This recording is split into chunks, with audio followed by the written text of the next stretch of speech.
एक व्यक्ति जो मृत्यु के करीब था, मृत्यु के पहले अपने बेटे को चांदी के सिक्कों से भरा हुआ थैला देता है और कहता है, बेटे, जब भी इस थैले से चांदी के सिक्के खत्म हो जाए तो मैं तुम्हें एक प्रार्थना बताता हूँ। उसे दोहराने से चांदी के सिक्के फिर से भरने लग जाएंगे। उसने बेटे के कान में 4 शब्दों की प्रार्थना कही और वह मर गया। अब बेटा चांदी के सिक्कों से भरा थैला पाकर आनंदित हो उठा और उसे खर्च करने में लग गया। वह थैला इतना बड़ा था, उसमें इतने सिक्के थे कि उसे खर्च करने में कई साल बीत गए। इस दौरान वह प्रार्थना भूल गया। जब थैला खत्म होने को आया तब उसे याद आया कि अरे, वह 4 शब्दों की प्रार्थना क्या थी। उसने प्रार्थना याद करने की बहुत कोशिश की, लेकिन उसे याद नहीं आया। अब वह लोगों से पूछने लगा। पहले पड़ोसी से पूछता है कि ऐसी कोई प्रार्थना तुम जानते हो जिसमें 4 शब्द हैं? पड़ोसी ने कहा, हाँ, एक 4 शब्दों की प्रार्थना मुझे मालूम है और वह ये है कि ईश्वर मेरी मदद करो।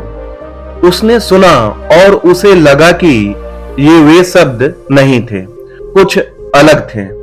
कुछ सुना होता है तो हमें जाना पहचाना सा लगता है, फिर भी उसने वह शब्द बहुत बार दोहराए, लेकिन चांदी के सिक्के नहीं बढ़े, तो वह बहुत दुखी हुआ। इस प्रकार वह अनेक लोगों से मिला, लेकिन निराशा ही हाथ लगी। वह बहुत उदास हुआ। उसने सभी से मिलकर देखा, मगर उसे वह प्रार्थना नहीं मिली जो उसके पिताजी ने बताई थी। वह उदास होकर घर में बैठा हुआ था। तब एक भिखारी उसके दरवाजे पर आया। उसने कहा, सुबह से कुछ नहीं खाया हूँ, खाने के लिए कुछ हो तो मुझे दे दो। उस लड़के ने बचा हुआ खाना उस भिखारी को दे दिया। उस भिखारी ने खाना खाकर बर्तन वापस लौटाया और ईश्वर से प्रार्थना की, हे ईश्वर, तुम्हारा धन्यवाद। वह लड़का अचानक चौंक पड़ा और चिल्लाया कि अरे, यही तो वे 4 शब्द थे। उसने वे शब्द दोहराने शुरू किए, हे ईश्वर, तुम्हारा धन्यवाद, और उसके सिक्के बढ़ते गए। इस तरह उसका पूरा थैला भर गया। इससे समझें कि जब उसने किसी की मदद की तब उसे वह मंत्र फिर से मिल गया, हे ईश्वर, तुम्हारा धन्यवाद। यही ऊंच प्रार्थना है, क्योंकि जिस चीज के प्रति हम धन्यवाद देते हैं वह चीज बढ़ती है। अगर पैसे के लिए धन्यवाद देते हैं तो पैसा बढ़ता है। प्रेम के लिए धन्यवाद देते हैं तो प्रेम बढ़ता है। ईश्वर के प्रति धन्यवाद के भाव निकलते हैं कि ऐसा ज्ञान सुनने तथा पढ़ने का मौका हमें प्राप्त हुआ है। बिना किसी प्रयास से यह ज्ञान हमारे जीवन में उतर रहा है, वरना ऐसे अनेक लोग हैं जो झूठी मान्यताओं में जीते हैं और उन्हीं मान्यताओं में मरते हैं। मरते वक्त भी उन्हें सत्य का पता नहीं चलता, उसी अंधेरे में जीते हैं और मरते हैं।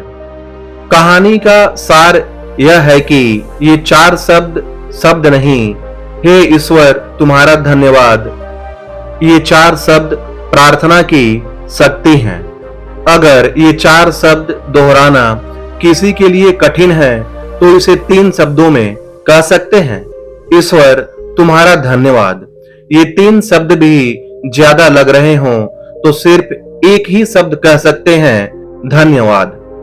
तो आइए हम सब मिलकर एक साथ धन्यवाद दें उस परम पिता परमात्मा की, जिसने हमें मनुष्य जन्म दिया है और उसमें दी 2 बातें। पहली, सांस का चलना, दूसरी, सत्य की प्यास। यही प्यास हमें खोजी से भक्त बनाएगी। भक्ति और प्रार्थना से आनंद होगा, परम आनंद, तेज आनंद। दोस्तों, यह कहानी कैसी लगी कमेंट सेक्शन में जरूर बताएं। वीडियो पसंद आई हो तो इसे लाइक करें, शेयर करें और चैनल को सब्सक्राइब करें। धन्यवाद।